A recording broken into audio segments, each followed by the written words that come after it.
Aujourd'hui, on reproduit littéralement la Coupe du Monde, mais version spécialité culinaire nationale. Cette année, à la Coupe du Monde de football ou de soccer, il y a 48 pays différents qui s'affrontent pour déterminer lequel est le meilleur. On va recréer un peu ce tournoi, mais version miniature avec 10 pays différents. Parmi ces 10 pays, seulement 4 vont être sélectionnés pour le tournoi. On va faire une demi-finale et une finale, et ces pays vont être choisis directement sur le terrain.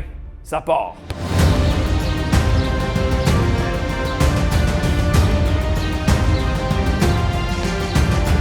On est sur le terrain, les 10 cibles sont en place. Les 4 premières cibles que je vais toucher avec le ballon vont être sélectionnées dans le tournoi. Ça, c'est si je réussis à les toucher. Je suis à peu près à une distance de 15 mètres. Ils ventent beaucoup. Je suis dans la bouette. L'herbe est mouillée. C'est des conditions défavorables que je vais utiliser à mon avantage pour excuser tout manque de talent. Il y a des enfants qui crient mon nom derrière en ce moment. C'est un véritable zoo. Premier tir. Oh! Le poteau! Ça compte pas. Oh! Je pense que j'ai touché l'Iran. Premier choix. Quel va être le deuxième participant de ce tournoi culinaire de la Coupe du Monde des spécialités? Ouf! C'était proche du Brésil, mais ça compte pas. Je vais m'approcher un peu parce que ça se passe pas très bien. Oh! C'est un carton rouge pour le Canada qui est tombé dans la flaque marécageuse, automatiquement éliminé. On mangera pas de poutine aujourd'hui. Oh! L'Algérie en deuxième participant à ce tournoi. J'ai quand même bien visé, là. Quel sera le troisième participant à ce tournoi? Il nous reste encore le Japon, l'Ouzbékistan, Haïti, Portugal, Brésil, Argentine, Belgique. On a encore beaucoup d'options qui s'ouvrent à nous, des cuisines très intrigantes et intéressantes. J'aimerais quand même tomber sur la Belgique parce que je roast souvent les Belges et ils méritent d'être plus mis de l'avant sur ma chaîne, je pense. Et voilà! Belgique! Troisième participant au tournoi. Hey, c'était un beau tir, ça. On va confier le quatrième choix à Carl. C'est à ton tour de tirer. Ah mon Dieu, vous y croyez, mesdames et messieurs? Pas moi. Oh. All right, concentration. C'est quoi? Rien. Absolument rien.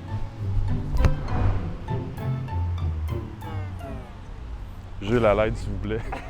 À l'aide. Il va falloir finir par en toucher un, hein? Ah, si, j'étais pas loin. Oh! Toujours pas! Ah non! La caméra! Ah non, j'ai ruiné la cam. Yeah! Je l'ai enfin! Quatrième concurrent pour ce tournoi des spécialités culinaires du monde, Haïti. Belgique, Haïti, Algérie, Iran. Aujourd'hui, on va tester tout ça en direct de la cuisine, mais le jour où vous voulez vraiment visiter ces pays, ça commence avec Saily. Saily, c'est une application de eSIM qui s'installe sur Android et iOS. Vous téléchargez l'application, vous choisissez votre destination et vous sélectionnez le forfait de données selon vos besoins. Une fois sur place, votre téléphone détecte le réseau local et s'y connecte automatiquement. Vous pouvez même ajouter le widget Saily à votre écran d'accueil, comme ça vous pouvez suivre votre consommation et recharger vos données au besoin. C'est facile, aucun stress et aucune mauvaise surprise sur la facture en revenant chez soi. Et une seule eSIM suffit pour plus de 200 destinations avec des forfaits mondiaux ou régionaux si vous voyagez souvent. Saily offre même de la sécurité intégrée. Ça bloque les pubs et les sites malveillants, ça chiffre vos données et vous pouvez changer d'emplacement virtuel. Le mieux, c'est de télécharger l'application dès maintenant, comme ça vous êtes prêt pour votre prochain voyage. Scannez le code QR à l'écran et obtenez 15% de rabais avec le code GURKI lors de votre checkout. Le lien est également en description pour les gens qui n'aiment pas trop scanner des codes QR. Il y a du monde de même. Moi, je suis un peu de même. Le premier affrontement, la demi-finale Belgique contre Haïti. On commence avec la Belgique. J'ai devant moi une spécialité belge, un classique des snacks. C'est un des plats les plus iconiques de Belgique. Il s'agit de la mitraillette. J'adore le nom. Le nom est menaçant. Il est viril, il est visuel, il est élancé. J'aime ça.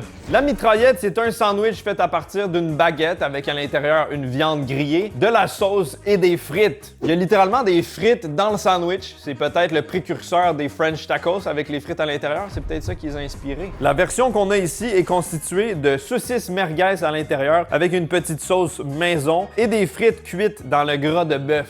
Ça, c'est exceptionnel, ça donne un bon goût. J'ai eu des avis très controversés sur les spécialités belges dans le passé. Je déteste les pêches au thon en espérant que ça, ce soit meilleur. Shout-out aux Belges, je ne veux pas vous brusquer, mais faut dire les vraies affaires.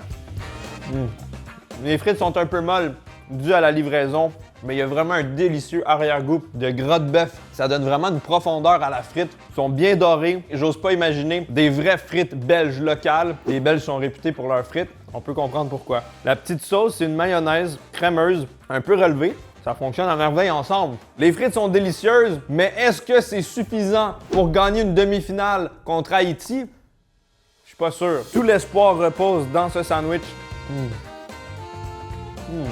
C'est en train de se défaire un peu. Pas très facile à manger. Les saucisses merguez sont délicieuses, très relevées. On sent un petit goût d'agneau. La texture est juteuse, moelleuse, avec un extérieur un peu croustillant. Le pain est quand même coriace. C'est pour ça que moi, je suis pas tout le temps très fan de sandwich à base de pain baguette. Quand la baguette est pas extrêmement fraîche et tu dois te battre avec, c'est pas mon truc préféré. Tu vois? Tu vois ce que je veux dire? Ouais. Pas facile pour la mâchoire. Tu manges certainement pas ça de façon gastronomique. Le but, c'est de remplir. Le but, c'est de satisfaire le consommateur. Et tout est présent dans ce sandwich pour remplir son objectif. J'imagine avec une grande bière belge, ce serait délicieux. Ça m'a pas impressionné. Ça m'a rien fait découvrir de nouveau. Mais ça fait du bien quand même. Je trouve que le highlight du plat, c'est les frites. Et les frites, ben, c'est bon, mais c'est pas révolutionnaire non plus. Ça va être une rude épreuve pour la Belgique contre Haïti. Juste avant de donner ma note, je propose à Carl d'y goûter. Ça donne un peu du même calibre que des kebabs que tu trouves en France, genre de sandwich, tu sais. Ouais, street food. Mais moi, ça me fait capoter comme nom, là, mitraillette. C'est malade. Même tu vas à la belle province, puis sur le menu, c'est marqué genre la carabine à ton daron dans le cabanon, puis c'est un sous-marin 3 viandes. T'es comme là, ouais, ok. Ça, c'est une belle bouchée. C'est parce que sinon, je prends juste du gros pain dur. C'est vrai. Au début, j'étais sûr que j'allais juger les frites dans un sandwich parce que je trouve ça drôle, mais je trouve que ça rajoute une texture. C'est bien, j'aime beaucoup la sauce, le goût des saucisses, très très bon. Moi, j'aime bien la vérité. J'aime bien, mais je pense que ça va être difficile contre Haïti. J'ai hâte de voir. Pour l'expérience belge, je donnerai une note de 7 sur 10. Beaucoup mieux que la pêche au thon. Maintenant, c'est au tour d'Haïti de nous régaler. J'ai devant moi un plat traditionnel qui s'appelle le tasso. C'est un tasso de bœuf, donc c'est une viande de bœuf qui est marinée, qui est ensuite bouillie, qui est mijotée et qui est ensuite frite. Avec ça, on a du riz collé, c'est du riz avec des épices, des haricots rouges à l'intérieur. On a des bananes pesées, c'est des bananes plantains qui sont écrasées et frites, un peu comme un smash burger de bananes. On a une salade de macaroni, je savais pas que ça c'était typiquement haïtien. On a également des petits légumes marinés épicés, une genre de salade de choux condiments qui s'appelle les pickles. Bref, vous le voyez, c'est généreux, autant en termes de texture qu'en couleur. Et en bonus, ça va pas faire partie de la notation, inquiétez-vous pas, je donnerai pas de points bonus pour ça. J'ai pris une boisson haïtienne, c'est le Couronne Cola. Fruits champagne. C'est un champagne de fruits, quoi. Ça goûte un peu le cream soda, ça me fait penser à ça. Il y a un côté aussi bubblegum, très très fruité, très artificiel, gazéifié à fond, mais pas trop sucré. Je suis quand même agréablement surpris. C'est rafraîchissant et ça fait du bien. Haïti gagne, ça s'en va en finale. Non, c'est pas vrai. Je vous propose de creuser dans cette énorme assiette et tout simplement de découvrir tout ça. J'ai jamais mangé de tasso de ma vie. Regarde-moi ça, le gros morceau de bœuf frit. C'est pas le genre de viande que je m'imagine frite parce que ça a tendance à devenir très sec. Je vais tremper ça dans cette petite sauce brune, une genre de sauce Saint-Hubert haïtienne. Et on y va. Mon premier tasso. Wow! J'ai jamais mangé de viande comme ça. C'est très sec et filandreux, donc ça fait plein de fils, mais malgré tout, ça regorge de saveur, très salé, et c'est agréable à manger. Mais il faut absolument avoir un cola couronne, parce que c'est sec. On va prendre un peu de riz collé. C'est des longs grains de riz remplis d'assaisonnement. Celui-là a un goût quand même fumé. On dirait que ça a été cuit au charbon. C'est bien assaisonné, mais pas trop non plus, donc ça vient comme contrebalancer. Tu prends une bouchée de viande, une bouchée de riz collé. Les haricots, ça rajoute un peu de nutriments, je trouve ça nice. Mais le côté fumé fait un peu clope aussi. Tu sais, je suis pas sûr du côté fumé de ça. Tu sais, c'est comme... À date, tu fais pas beaucoup l'éloge d'Haïti, là. C'est vrai que pour l'instant, ma critique est un peu complexe. C'est pas juste des éloges. Peut-être que la Belgique a des chances. Banane pesée, ça j'ai déjà goûté à ça, c'est exceptionnel. Est-ce que ça va être bien croustillant? Ouais. Ça c'est vraiment très très bon. C'est une banane plantain, donc pas du tout sucrée. C'est vraiment comme un féculent. On dirait que tu manges une feuille de pomme de terre frite. Je vais mettre un peu de pickles dessus, le condiment mariné ici. Ça, parfois ça peut être très piquant. Et là, c'est effectivement piquant, mais pas trop, juste assez. Je vais essayer de faire une bouchée parfaite. Un peu de sauce. La sauce est tellement bonne par contre. Elle goûte quoi la sauce? Un genre de bouillon salé, complexe. On dirait une soupe qui a été réduite jusqu'à temps que tu aies juste le bon goût de la soupe concentrée. Trop bon. Un peu de macaroni. C'est bon ça. La salade de macaroni est subtile. Les assaisonnements font un contraste avec le reste de l'assiette parce que c'est beaucoup plus doux. C'est très agréable d'avoir un peu de toutes les sensations dans une assiette. Je me suis fait une bonne idée de la note que je vais donner. Voulais-tu goûter, Carl? Bien sûr, avec plaisir. Ah, c'est formidable par contre. La sauce est bonne. La viande marinée comme ça, c'est... Ça, quand c'est fraîchement fait, c'est crispy, là. C'est tellement bon. Le riz fumé, tu vas voir ce que je veux dire. Tu vois que ça... Il y a un arrière-goût de fumée secondaire, je commence à te dire. Je sais pas si c'est voulu ou si c'est juste dans la cuisine, la personne fumait, tu sais. Ça donne des garettes en faisant son riz, hein, dans la cuisine. Ça, c'était-tu à moi, ça? Ouais? Oh, merci. De rien. Ça aussi, c'est formidable comme boisson. Sauce de couronne. Ouais. Ouais, c'est... pour moi, la question est répondue, mais en tout cas... Ouais. Pour sa belle variété de goûts, de textures et de sensations, cette belle assiette garnie, je donnerais un 7.8 à Haïti. C'est donc Haïti qui remporte cette manche. Désolé la Belgique, mais regardez quand même, tu sais, c'est pas juste des frites et des saucisses. Mais shout out! Haïti se dirige automatiquement en finale. Félicitations! Direction vers la deuxième demi-finale, cette fois-ci qui oppose l'Iran à l'Algérie. Deux pays avec une culture culinaire très puissante et qui, pour ma part, est toute nouvelle. J'ai peu de connaissances là-dedans, donc ça va être que de la découverte. J'ai très hâte. On commence avec l'Iran, mesdames et messieurs, et j'ai devant moi deux plats très reconnus et classiques de la cuisine iranienne. Juste ici, on a un koubideh de bœuf. Donc, c'est une espèce de brochette de bœuf haché. Ça ressemble un peu à un kefta, ça ressemble un peu à un kebab. Ça a l'air tout simplement délicieux. Le tout servi sur du riz safrané et une tomate rôtie. Juste à côté, par contre, on a quelque chose qui m'intimide un peu plus. Ça émane une certaine odeur particulière. C'est très herbacé. On dirait un peu une texture huileuse. Et à l'intérieur, il y a toutes sortes de choses. Ce plat s'appelle le gourmet sabzi. C'est un ragoût d'herbe avec à l'intérieur des haricots, de la viande et toutes sortes de belles choses. N'hésitez pas à me corriger si je me trompe sur des informations. Je ne suis pas du tout iranien, je suis là pour apprendre. Et aussi vous juger, et vous critiquer, et vous éliminer dans un tournoi. C'est pas bon.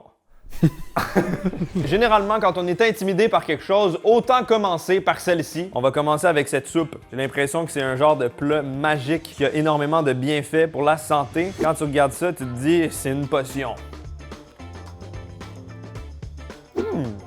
Clairement, j'avais peur pour aucune raison. On sent vraiment les herbes et il y a une belle acidité. C'est très huileux et gras, mais à la fois, il y a quelque chose de vif qui vient d'un agrume. Je sais pas si c'est du citron ou quelque chose comme ça. Ça vient équilibrer le tout. La viande, c'est des cubes de bœuf style ragoût. Ça a été mijoté pendant longtemps, ça se sent, ça s'effiloche en bouche. C'est juteux. Les haricots, un peu moins fan, je trouve que ça rajoute un côté un peu pâteux. Mais ça, avec du riz ou du pain, c'est délicieux. On y va avec maintenant le Scooby-Doo. Et ce que je trouve vraiment cool, c'est qu'il y a une croûte qui s'est formée pendant la cuisson, une croûte croustillante qui a été laissée sur le riz. Et ça, je trouve que c'est vraiment cool. Ça fait penser au genre de réaction qu'on peut obtenir avec une paella. Et c'est tout simplement délicieux, donc on va commencer avec ça. Tomate et riz croustillant au safran. Oh, c'est bon. Tu sais, quand on fait du fondu au fromage, le fond croustillant, la religieuse qu'on appelle, c'est exactement le même genre de satisfaction et de sensation, avec un côté un peu beurré et un riz avec un léger goût de safran.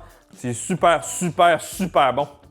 Un peu de viande hachée de bœuf, c'est rosé, c'est intéressant. Wow! Je pourrais pas vous dire qu'est-ce qu'il y a à l'intérieur de cette viande, mais c'est une des viandes les plus assaisonnées que j'ai eu l'occasion de goûter. On dirait quasiment de la chair à saucisse. C'est très piquant, c'est relevé à souhait, super goûteux, salé. On sent plein d'épices, mais j'ai aucune idée c'est quoi. Je vais peut-être faire l'interdit, mais je vais combiner cette viande avec cette soupe et ce riz.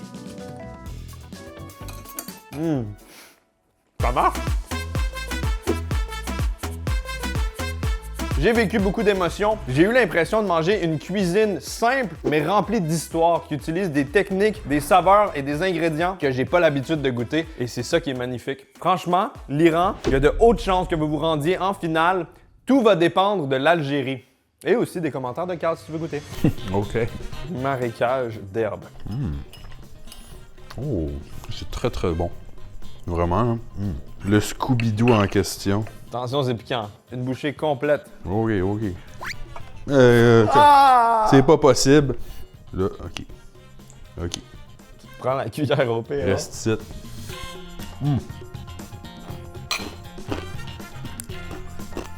Pardon, c'est croustillant, ça. Ça croustille. C'est vraiment bon, ça. On dirait que c'est comme un piquant qui est comme très à retardement. Ouais. Parce que c'était pas piquant, vrai. puis tranquillement, il s'installe. Moi, j'adore ça. Pas grand-chose à dire, honnêtement. C'est juste vraiment très bon. Bonne chance! Ouais. Après mûre réflexion et digestion, la performance culinaire de l'Iran a été exceptionnelle. Je leur octroierais la note de 8 sur 10.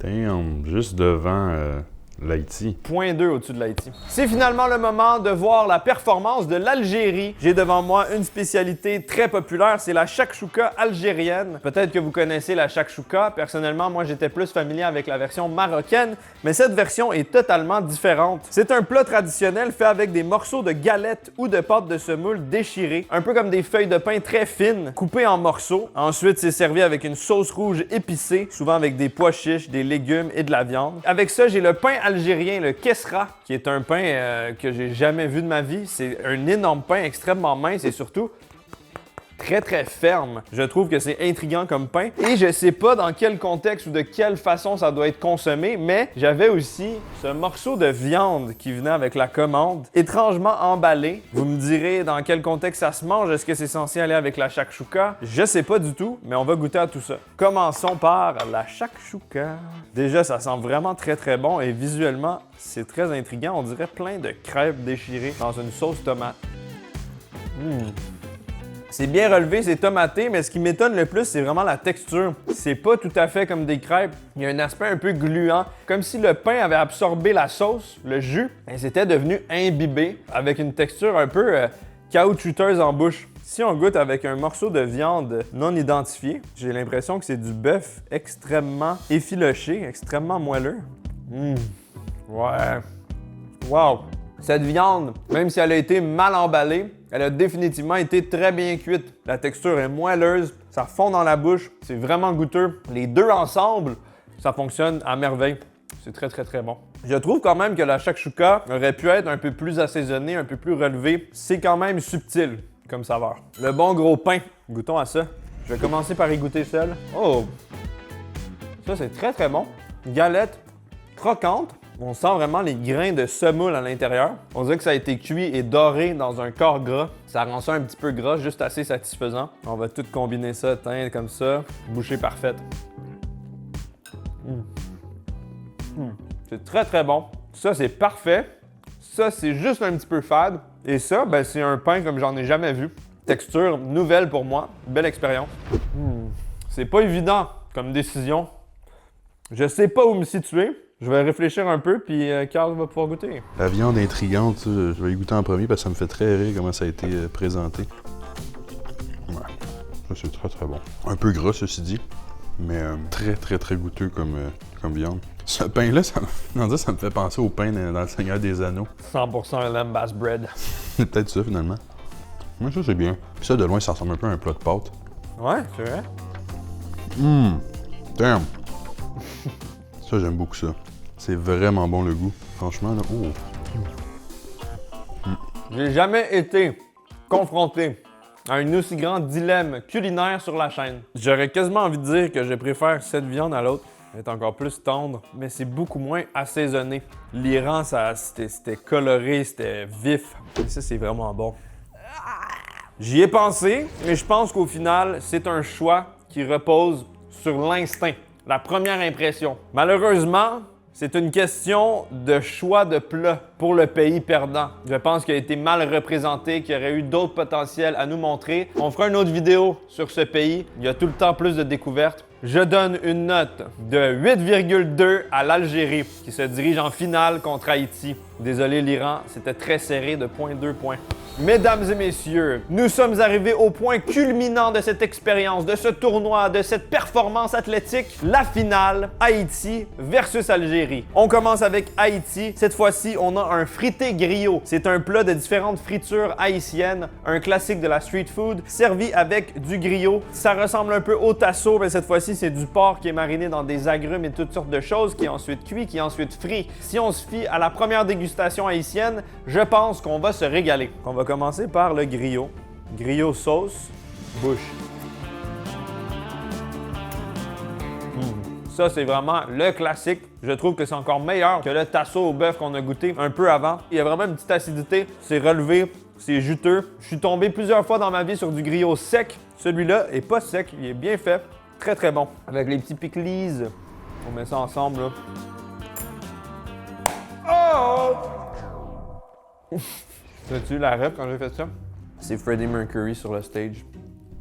Moi, j'étais supposé, genre, catcher, il mange un griot. Je n'ai pas dit Freddie Mercury qui mange un griot. C'est ça la ref. Maintenant, on va tester ces petites choses frites. On dirait des cornichons frits, mais c'est des akras, des beignets frits à base de malanga ou de légumes racines. Le malanga, c'est une tubercule tropicale très haute en fécule. J'ai appris la définition par cœur juste avant. Yes! Oui, c'est ça. Penses-tu que c'est bon, ça? Je pense que oui. Ouh! C'est comme un mozzarella stick, mais à la place de mozzarella, c'est du malanga. L'extérieur est croquant et l'intérieur est moelleux. Je trouve ça vraiment très très bon, ça. Par contre, on va se le dire, très honnêtement, dans cette assiette, on n'est pas dans la légèreté. Pratiquement tout est frit, sauf les pâtes. C'est très gras, c'est très lourd.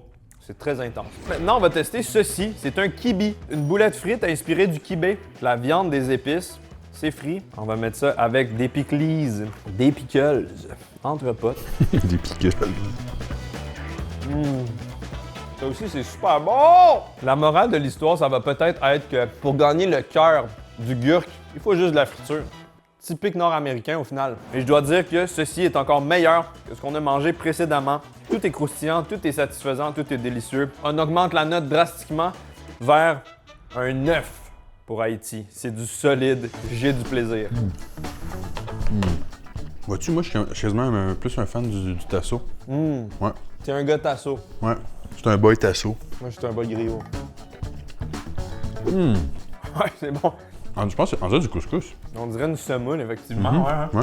Hey, ça, c'est bon, ça, man. Mais c'est riche. Si riche. Goûte au accra, merde. Accra. C'est bon, hein? Ça a l'air de rien, mais c'est fucking bon. Ouais, vraiment. J'aime vraiment ça. Ah, wouh! Je pense que c'est le truc que j'aime le plus dans le plat. On pourrait dire que ça joue un bon football. Ouais. C'est l'heure du festin algérien. J'ai deux spécialités essentielles devant moi, le rekta ainsi qu'un bourek, également appelé brique. On va commencer par le bourek. C'est une feuille de brique qui est roulée en triangle, fourrée à l'intérieur avec différentes choses. Parfois, c'est de la viande hachée, parfois, c'est du poulet, parfois, c'est du fromage, des pommes de terre. Il y a toutes sortes de combinaisons. Et ensuite, c'est frit. Ça a l'air tout simplement délicieux et j'ai hâte de découvrir la farce. Oh! Good! Regarde-moi ce fromage. Ça, c'est vraiment délicieux. On a de la viande hachée et du fromage, j'ai l'impression. C'est moelleux, c'est coulant. La pâte de brique, c'est extrêmement mince et croustillant. Je m'attendais à quelque chose de plus épais et de plus dur, mais non, c'est mince, comme une dentelle croustillante de bonheur. La viande est bien assaisonnée et ça me fait penser au genre d'épices qu'on met dans les plats traditionnels québécois. Les épices à tourtière, on dirait qu'il y a de la muscade, on dirait qu'il y a toutes sortes de choses comme ça. Ça, c'est vraiment un petit plaisir de la vie que je viens de découvrir. C'est tout simplement exceptionnel. La recta, c'est un plat à base de pâte fraîche artisanale coupée en fines lanières. On aperçoit avec le tout des pois chiches, des navets, un œuf cuit dur. Ma première impression visuelle, c'est que ça manque drastiquement de sauce. J'ai peur que ce soit sec et un petit peu boring. Mais je vais voir, je vais quand même lui laisser une chance. On va commencer par goûter aux pâtes avec un morceau de pommes de terre ou de navet. c'est effectivement des espèces de vermicelles, cheveux d'ange, petites nouilles aux œufs. Ça me donne une impression un peu de pâte au beurre. C'est vraiment léger et simple, mais malgré tout, c'est agréable et satisfaisant à manger. Essayons avec un peu de poulet cette fois-ci. Le poulet est d'une tendreté. C'est vraiment bien fait. La peau est croustillante, la chair est moelleuse, avec quelques pâtes, quelques pois chiches. C'est vraiment très bon. J'aurais rajouté une belle louche de bouillon ou de sauce là-dessus pour rendre ça un peu plus gourmand, mais j'ai pas le niveau de satisfaction que j'ai eu avec ça. Ça là, ça ce serait un 7 sur 10. Ça, ce serait un 10 sur 10. Il y a peut-être moyen de faire une moyenne entre les deux. Je vais y penser. Sinon, franchement, j'ai pas les mots. C'est délicieux cette affaire-là. Bonne chance. Qui sera le gagnant? Je ne le sais pas. Je vous laisse décider tout ça et je quitte de ce pas. Tu me laisses tout seul. On a eu de la croustillance, on a eu du plaisir, mais je trouve niveau assaisonnement, un petit peu comme à la première manche, c'est un peu fade. Ça manque du kick. Et avec les plats haïtiens qu'on a testés, t'as l'option d'avoir un kick comme tu le désires. T'as les petits pickles qui sont vinaigrés, qui sont piquants, et t'as la sauce dans laquelle tu peux tremper tout. Je vais donner un 8.5 à cette performance de l'Algérie, ce qui fait en sorte que le grand vainqueur de ce tournoi de la Coupe du monde des spécialités culinaires est Haïti. Félicitations! C'était très serré. Le bourrec était exceptionnel, mais ça, j'ai un peu moins aimé. Si j'avais eu la shakshuka avec ça, peut-être que ça aurait pu gagner. C'est juste une question de circonstances. Et dans tous les cas, je me suis régalé et toute la nourriture d'aujourd'hui était délicieuse. Ils ont 48 pays qui ont été qualifiés à la Coupe du monde. On en a testé 4. Il y a tellement de choses à découvrir sur cette belle terre, tellement de nourriture à s'empiffrer dans la gueule. Ce n'est que le début. Merci énormément d'avoir regardé. J'espère que ça vous a plu. Merci à Célie d'avoir sponsorisé cette vidéo. Vous pouvez utiliser le code QR ou le lien dans la description avec le code Gurki pour 15% de réduction sur votre eSIM. J'ai vraiment beaucoup mangé. Oh my god! Je vais chier de 4 pays différents.